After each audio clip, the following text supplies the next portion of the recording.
আজকে দেখেন আমি এ টু জেড রান্না বাড়া খাওয়া দাওয়া এবং আমি অফিসে গিয়েছিলাম সেগুলা।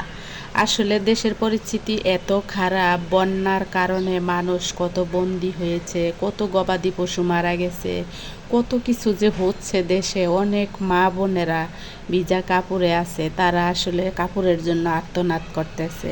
যদিও ঢাকা থেকে স্বেচ্ছাসেবী দল টিএসসিতেও অনেক কিছু উঠাইয়ে নিয়েছে, যেমন পুরান কাপড় চোপড়, নতুন কাপড় চোপড়, টাকা, অনেক কিছু নিয়ে তারা গেছে। আসলে এগুলা তাদের পর্যন্ত পৌঁছাবে কিনা জানি না, তবে অনেক কিছুই ঢাকা শহরের মানুষ চেষ্টা করতেছে, যারা বন্যার পানিতে বন্দি এবং বৃষ্টির পানিতে বন্দি তাদেরকে সহযোগিতা সাহায্য করার জন্য।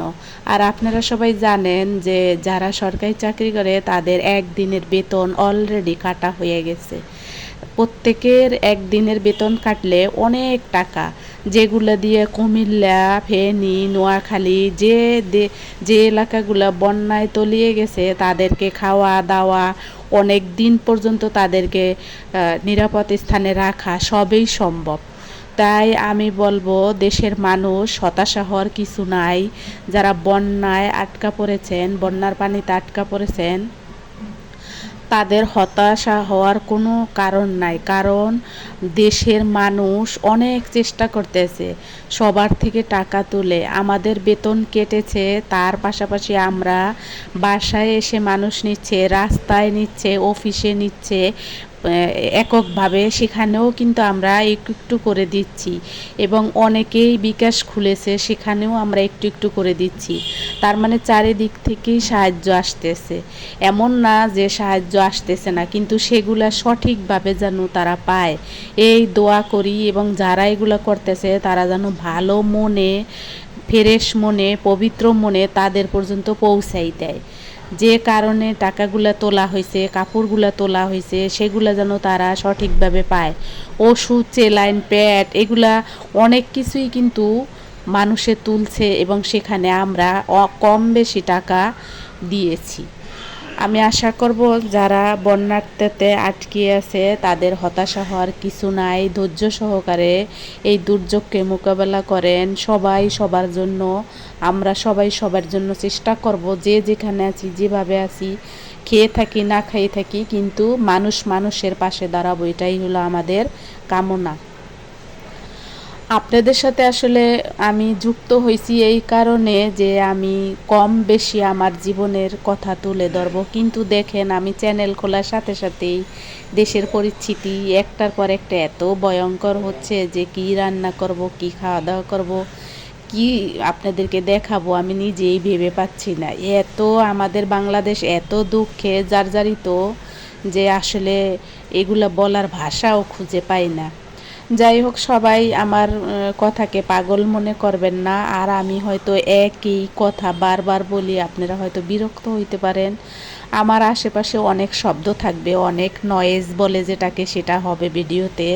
আপনারা এগুলো ক্ষমা সুন্দর দৃষ্টিতে দেখবেন। আর যারা আমার ভিডিওটা এখন এই মুহূর্তে দেখতেছেন তাদেরকে আমি অসংখ্য ভালোবাসা জানাই, এবং যারা ছোট তাদেরকে স্নেহ জানাই। সবাই ভালো থাকবেন, আমার চ্যানেলটার পাশে থাকবেন। আমি এই মুহূর্তে বলবো না যে আমার চ্যানেলে ওয়াচ টাইম দেন বা আমার চ্যানেলকে সাবস্ক্রাইব করেন, এগুলো কিছু বলবো না। কারণ দেশের মানুষের মন কারোই ভালো নাই, সবার মন খারাপ। আমার তো অনেক দিন থেকে ঘুমই হচ্ছে না, সেই কবে যে ঠিকভাবে ঘুমাইছি মনেই নাই। গত মাসের 13 তারিখ থেকে আমার ঘুম নাই। তাইলে বোঝেন আজকে কত তারিখ এই মাসের। আজকে পর্যন্ত আমি ঠিকভাবে ঘুমাইতে পারি না, খেতে পারি না। এমনিই তো আমি খেতে পারি না, কারণ আমি যেহেতু একটু হেলদি, আমার শরীরে একটু সব সময় জ্বর থাকে। আবার আমার পরিবারটাও অনেকটাই অসুস্থ ফিল করতে আছে। আপনারা হয়তো জানেন, আমি এর আগের ভিডিওতে বলেছিলাম যে আমার বাচ্চাটা, মানে বাচ্চা না, সে বড়, তারপরেও মায়ের কাছে তো সে বাচ্চাই থাকবে, সেও একটু অসুস্থ ছিল। মাশাল্লাহ এখন আপনাদের দোয়ায়, উপরে আল্লাহর রহমাতে মোটামুটি সে আছে।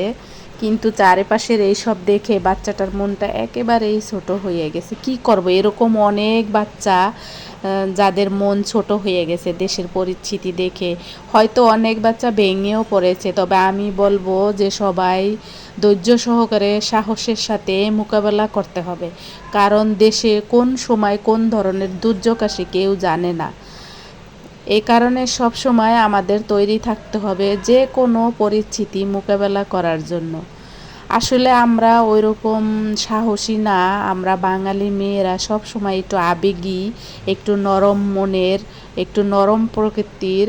যারা দেশের বাহিরে আছে তারাও কিন্তু আমাদের মতনই নরম প্রকৃতির ভাই বোন, পরাণের ভাই বোন, যারা দেশের বাহিরে থেকে বাংলাদেশের জন্য মন কাঁদে তাদের, তারা কত কিছু করতে আছে। কিন্তু আমি দেখি না যে আমাদের কান্ট্রির লোক ছাড়া অন্য কোনো কান্ট্রির লোক খুব বেশি আমাদের নিয়ে অত ভাবে। যাই হোক, আপনারা সবাই ভালো থাকবেন, আর যদি মনে করেন বোনটাকে একটু হালকা সাপোর্ট করবেন। আর কারো যদি আমার ভিডিও বা আমার ভয়েস, আমার কথা, আমার এই যে ভিডিওতে আমি যা দেখাই এগুলা ভালো না লাগে, ওকে ডান, তারা আমার ভিডিওতে না আসলেও পারেন, তবে কখনো খোঁচা মেরে কথা বলবেন না, খোঁচা মেরে কোনো কমেন্টস করবেন না, আমি আশা করব আপনাদের কাছে। কারণ আমি জানি আমার থেকে আপনাদের ভিডিওর কোয়ালিটি ভালো, আমার থেকে আপনাদের ভিডিওতে যা যা দরকার সব আপনাদের আছে, কিন্তু আমার এগুলো কিছুই নাই। আর আমি এগুলো নিয়ে কখনোই আফসোস করি না, কারণ আমার যা আছে উপরে আল্লাহর কাছে শুকরিয়া, যা আছে এ নিয়ে যেন আমি এভাবেই যতদিন বেঁচে থাকি যেন এভাবেই বেঁচে থাকতে পারি। পাশাপাশি আমার রান্নাটা আপনারা দেখবেন যে আমি কি রান্না করেছি। এটা হইল রবিবারের রাতের থেকে সোমবার সকাল পর্যন্ত আমার এই রান্না বাড়া, এগুলা আমরা 2 দিন খেয়েছি।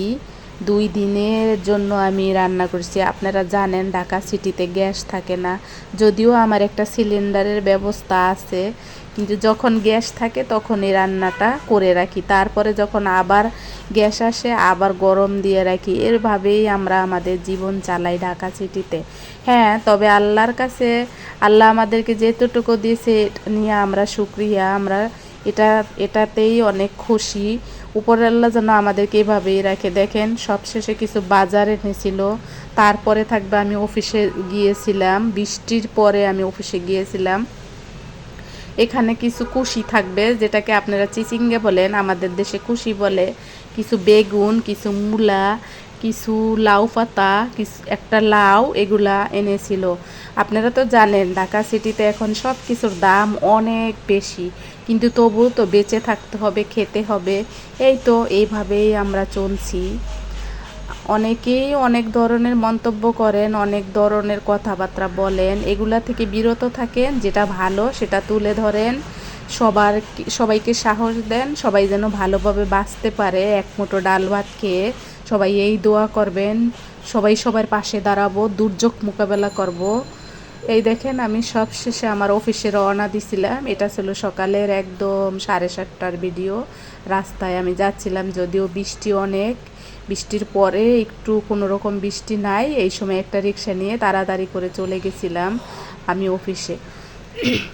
জানি আজকের ভিডিওটাও অনেক লম্বা হয়ে যাবে, আপনাদের দেখতে বোর লাগবে, কিন্তু কি করব বলেন, এতটুকু না দিলে আসলে বোঝা যায় না। যারা সবটুকু ভিডিও দেখে তারা আসলে বুঝতে পারে না যে আমি কি করি। দেখেন, আমি আমাকে দেখাইতে পারি নাই, যদিও দেখাইতে চেয়েছিলাম, কিন্তু ভিডিওটা আরও বেশি লম্বা হয়ে যাবে, যার ফলে আমি আপনাদেরকে আমার পিকচারটা কেটে দিলাম। পরবর্তীতে হয়তো কোনো ভিডিওতে আমার পিকচার নিয়ে আবার আমি আপনাদের সামনে হাজির হব, অন্য কোনো ভিডিও নিয়ে, অন্য কোনো কথা নিয়ে। প্রতিটা মানুষের জীবনেই আসলে অনেক কষ্ট থাকে, সুখ থাকে, দুঃখ থাকে, পাড়া প্রতিবেশীদেরকে নিয়েই আসলে জীবন।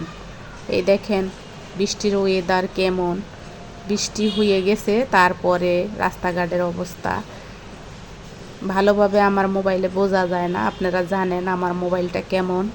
যাই হোক, তারপর আমি চেষ্টা করছি আপনাদের মাঝে আবারও জীবিত থাকার জন্য। আল্লাহ হাফেজ।